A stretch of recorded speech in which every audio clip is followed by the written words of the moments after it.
Скопје е на врвот во Европа и петти најзагаден град во светот. Позагадени од нашиот главен град вчера беа единствено градовите Лахор во Пакистан, Калкута и Делхи во Индија и Дака во Бангладеш.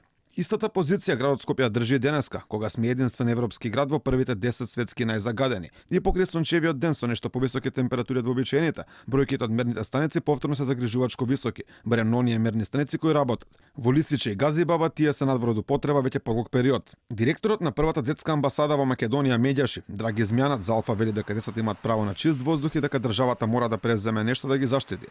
Тој потенцираше дека е потребна гасификација во државата и други мерки кои ќе го поправат квалитетот на воздухот. Државата треба да преземе нешто да ги заштити најранливите децата во Република Македонија.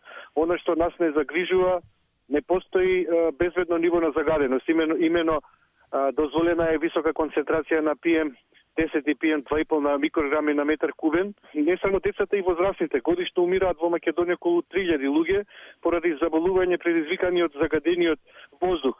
Змјанац вели дека се подготвува тужба против Република Македонија поради загадениот воздух, со кој навистина според неговите зборови се доведува во прашање правото на живот.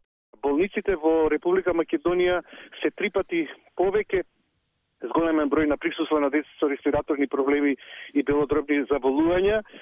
Македонските градови се веќе подолго време на прво место на загаденост во Европа. Мора да се детектираат главните загадувачи индустријски кои навистина ни го доведуваат правото на живот во прашање. Во Македонија има совршени услови за инвестирање на обновливи извори на енергија. А пред неколку дена екопатролата на Скопје Звук Аларм измери повеќе од 10 пати поголема загаденост во Лисиче, каде мерната станица не работи. Покажува 520 PM2,5, еве го се качува, и 550, 540, 550 PM10. Овде дојдовме затоа што мерната станица на Министерството за животна средина повеќе од 2 месеци не работи. И еве, ова е отров. На ова се умира, ние 20 стоиме тука за да ви покажеме што дишете.